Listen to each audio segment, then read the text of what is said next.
ito ay si Isaac. Sige nga, kung 100 years old ka, kaya mo pa bang magkaanak, kaya mo pa, ang asawa naman ni Abraham ay si Sarah. Sarah. 99 years old naman siya nung pinanganak na si Isaac. Tandaan niyo yun ha, tandaan niyo. Nasa Genesis siya. Nakwento ko na sa kanila, kaya babagtawan ko na kung saan di ba, si Sarah ay dating isang nakwento ko. Hindi makaanak dahil baog. Pero dahil sa biyaya ng Panginoon, nagkaroon sila pa rin ng anak. Dahil sa Panginoon ay walang imposible. Baog ka na, pero dahil sa kanyang kapangyarihan, nagkaroon siya ng anak. Ito ay parang miracle baby. Si Isaac.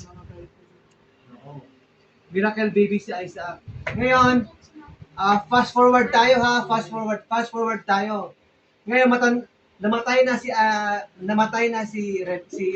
ang asawang nanay niya ay si Sarah, namatay na. Oh, galing naman nila. Ngayon, si Abraham ay matanda na rin. Si Isaac ay binata na din. Ilang taon ka na? 13. 14. Ay, 14. Ngayon, di syempre, kailangan niya na mag-asawa dahil binata na nga. Ang kabilin-bilinan sa lahi ni Abraham ay huwag makikipag-asawa kung kani-kanino man. Dahil kung makipag-asawa, kung makipag-asawa ka ng makasalanan o kaya yung lahi ng mga hindi sumasamba sa Diyos ay ayaw ng Panginoon. Yun, noong time nila yun ha. Kasi kabilin-bilinan niya, huwag makiasawa sa mga Canaanites, taga Mesopotamia, mga ganyan, lahing hindi maka-Diyos. Kaya, si Abraham ay a faithful man of God. Talagang nakikinig yan. Kung sinabi ng Panginoon sa kanya, gagawin niya yon. Sino nakikinig sa magulang?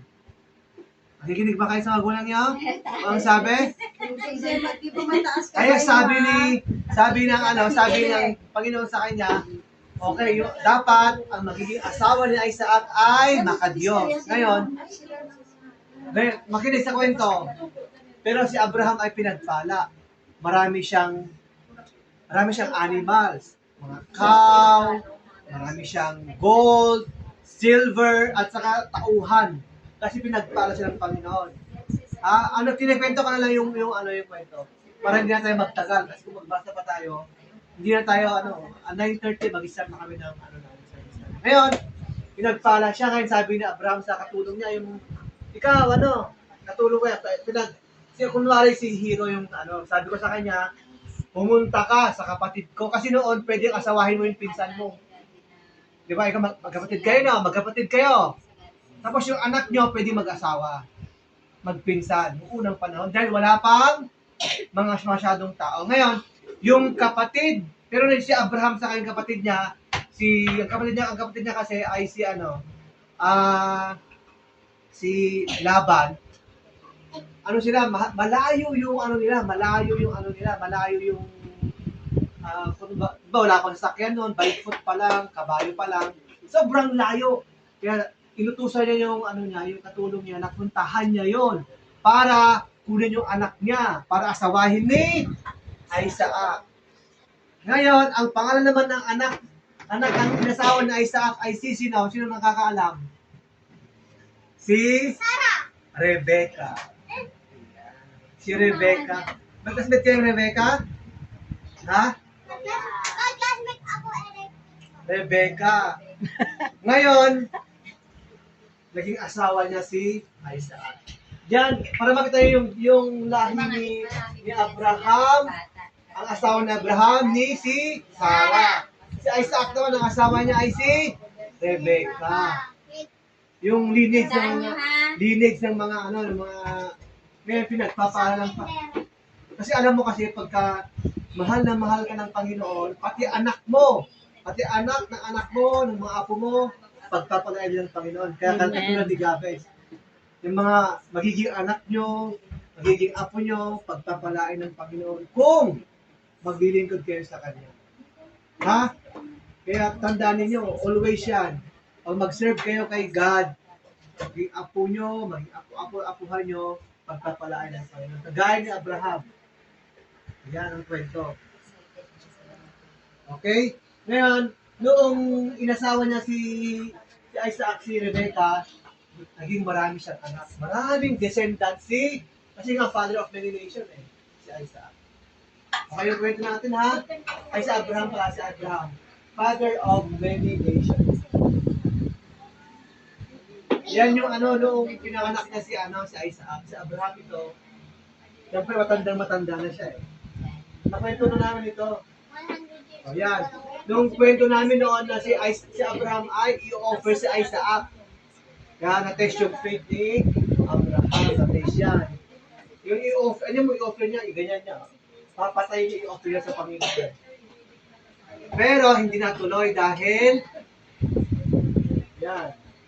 Hindi natuloy na i-offer niya si Isaac. Dahil dito na lang yung itong ram na to ang naging i-offer niya sa Panginoon. Kaya papayo lang tayo sa kwento Okay na yan. Mag-start na tayo ng service natin. Sige, tumayo na tayo. Kanta sila, kanta. Okay, yung gitara Kumanta muna kayo. Next time, abangan Jesus natin. loves the little children. Next time, abangan nyo. Ay, 8:30, nandito na kayo ha. Next Abangan Sunday. natin kasi wala tayong Kasi time. 30 minutes lang yung sa inyo. 9:30 yung service natin. Wala tayong time. Sige, kanta Yung na. kwento natin ngayon, ang buod ng kwento ay ang katapatan ni Abraham sa Panginoon. Kahit konting utos ng Panginoon, sinusunod na ni Abraham. Kaya siya ay pinagpapala. Kagaya ng magulang kung sinusuway mo lagi, di ba? Bibigyan ka ba ng gusto mo? Hindi, di ba? Ako, nagkakakunan nito Pero si Abraham ay pinagpapala ng Panginoon dahil sa tapat siya sa Panginoon. Ano sinasabi niya? Kian, pumunta ka muna sa ganito. Huwag kang Sa'yo. Ganun gawin natin Ako. Sabi ng April, huwag ka masyadong awayin yung kapatid mo, maging mabait na lang, sabi niya. Ayan. Okay, magiging mabait tayo. Kantahin natin yung kay Buti-Buti mo Panginoon bago tayo mag-pray para i-bless tayo ng Panginoon ngayon Kay Buti-Buti mo Panginoon, sa lahat ng oras, sa bawat araw, ika'y laging tapat kong magmahal. Iyong kawa ay magpawalang hanggan. Kay Buti-buti mo, Panginoon, sa lahat ng oras, sa bawat araw, ika'y laging tapat kong magmahal. Ang iyong kaway magpawalang hanggan. Pinupuri, sinasamba kita, dakilang Diyos at Panginoon. Tunay nga ika'y walang katulad, tunay nga ika'y di nagbabago. Mabuti ang Diyos sa aking nagmamahal. Mabuti ang Diyos. amin ay